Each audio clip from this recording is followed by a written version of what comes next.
태안 신진항에서 발생한 화재로 선박 수십 척이 불에 탔던 모습, 김난영 아나운서도 기억하시죠? 네. 지난해 이맘때쯤이었던 것 같은데요. 그렇습니다.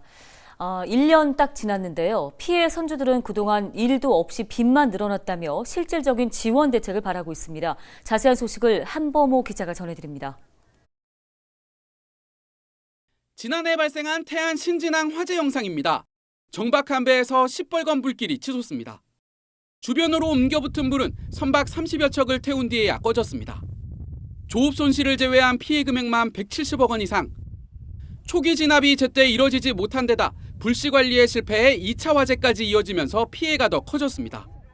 당시 지자체 재난 문자 발송은 아예 없었는데 선주들은 지자체와 해경, 소방당국이 초기 대응에 실패해 피해를 키웠다며 책임자 처벌과 보상을 촉구한 바 있습니다.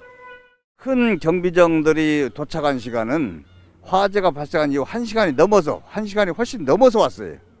이거는 말도 안 되는 거죠. 이거는. 그때는 이미 화재가 다 번져서 참 서수기조차 어려울 그런 지경이었고요. 하지만 이들의 요구는 지난 1년간 받아들여진 것이 거의 없습니다. 화재 발생 이후 1년이 지난 신진항입니다. 겉으로는 일상을 회복한 것처럼 보이지만 선주들은 여전히 고통을 호소하고 있습니다. 당시 화재로 6년 동안 몰던 18인승 배를 잃은 차경사 씨. 결국 새로운 배를 마련할 수밖에 없었는데 들어간 자금 6억 원 중 4억 3천만 원이 대출입니다.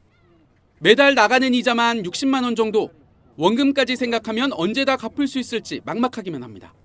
4억 넘게 지금 빚을 진 상태고 저만 그런 게 아니라 저보다 더 많이 진 후배들이 많아요. 상당히 어렵습니다. 지금 이자에 뭐에 지금 또 코로나에 인해 가지고 낚시 손님들도 많이 안 오는 거 하니까 상당히 경제적으로 많이 힘들어요.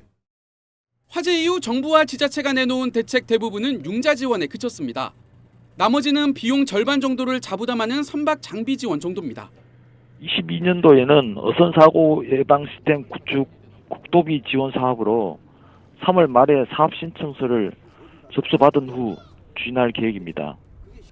피해 선주들은 기존에 해왔던 지원 사업일 뿐 실질적인 보상 조치는 없었다고 주장합니다.